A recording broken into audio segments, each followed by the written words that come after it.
રાજકોટ ગ્રામ્ય જિલ્લાના પડદરી પોલીસ સ્ટેશનમાં થોડા દિવસ પહેલાં રાત્રિમાં એક દાડનો અને એના પછી એક ઘરફોડનો બનાવ બન્યો હતો. એની તપાસ કરવા માટે રાજકોટ ગ્રામ્ય પોલીસની એલસીબી ટીમ, પડદરીની ટીમ અને તમામ લોકો ટેકનિકલ સર્વેલન્સથી, ટાવર ડમ્પથી, સીસીટીવી ફૂટેજ, બાતમીદારો તમામ સાથે સંપર્કમાં હતા. સીસીટીવીમાં જે ફૂટેજ જોવા મળ્યો એના આધાર ઉપર અમારા બાતમીદારોથી અને ટેકનિકલ સર્વેલન્સથી અમને માહિતી મળી કે આ દાહોદની ચડ્ડી બનિયાન ગેંગનું કામ છે. અમારી ટીમ ત્યાં 12 દિવસ સુધી સ્ટેન્ડ બાય રહી. એ લોકો ગામમાં હતા. ગામમાં એ નાનો ફોન યુઝ કરે છે જેનાથી પિન પોઈન્ટ લોકેશન નથી આવતી. તો ગામથી બહાર નીકળ્યા ત્યારે આ લોકોને પકડવામાં આવ્યા. પકડાયેલા આરોપીઓમાંથી 2 આરોપી સુભાષ ઉર્ફે સોબો ઉર્ફે શુભમ અને બીજો ગૌરવ ઉર્ફે કૈલાશ, એ બંને દાહોદના રહેવાસી છે. આમાંથી સુભાષ ગરબાડાનો રહેવાસી છે અને બીજું જો ગૌરવ છે એ ધાનપુર દાહોદનો રહેવાસી છે. આ ધાડ અને ચોરીમાં 6 આરોપીઓ પકડવા ઉપર બાકી છે.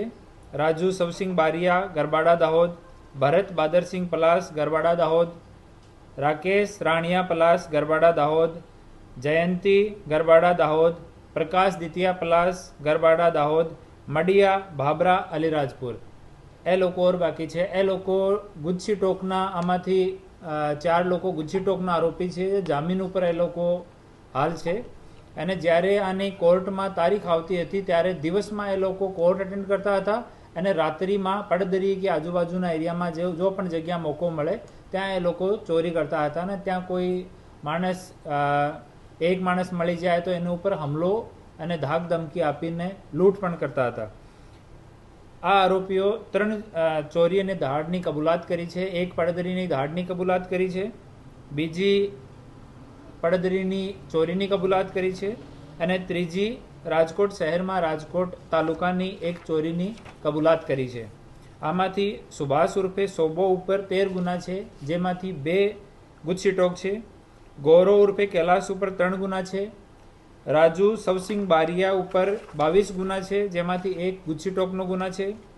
ભરત બાદરસિંહ પલાસ જો છે એની ઉપર 25 ગુના છે, જેમાં 1 ગુજસી ટોકનો ગુના છે.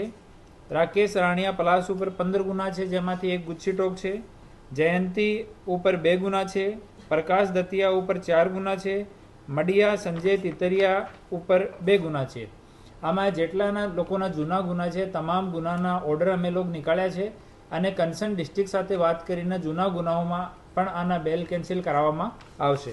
એ લોકો શહેરની આજુબાજુમાં જો ઇન્ડસ્ટ્રીયલ વિસ્તાર છે ત્યાં ફેક્ટરી કે મેન્યુફેક્ચરિંગ યુનિટ કે ગોડાઉને જોતા હતા અને જ્યાં લોક હોય, બહારથી કોઈ માણસ નહીં હોય, પાછળની સાઈડમાં ખેતર હોય એવી લોકેશન એ લોકો ચૂઝ કરતા હતા અને ત્યાં અંદર એન્ટ્રી કરીને અને સરિયાની મદદથી એ લોકો લોક તોડી નાખતા હતા. લોક તોડવામાં એ સારા માણસ એક્સપર્ટ છે અને સ્ટ્રોંગથી સ્ટ્રોંગ લોકને એ લોકો 1 થી 2 મિનિટમાં તોડી શકે. અને આ લોકોની સારી પ્રેક્ટિસ છે એમાં.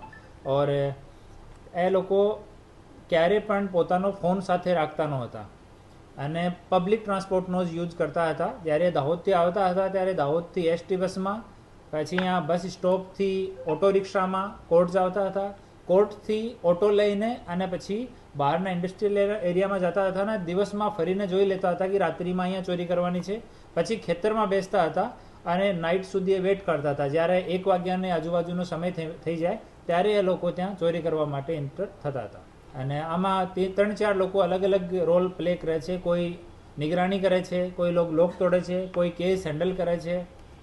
સારા અલગ અલગ એના તમામના રોલ છે. 4-5નો ગ્રુપ અમુક તમામ ચોરીઓમાં આ લોકોનો રહે છે.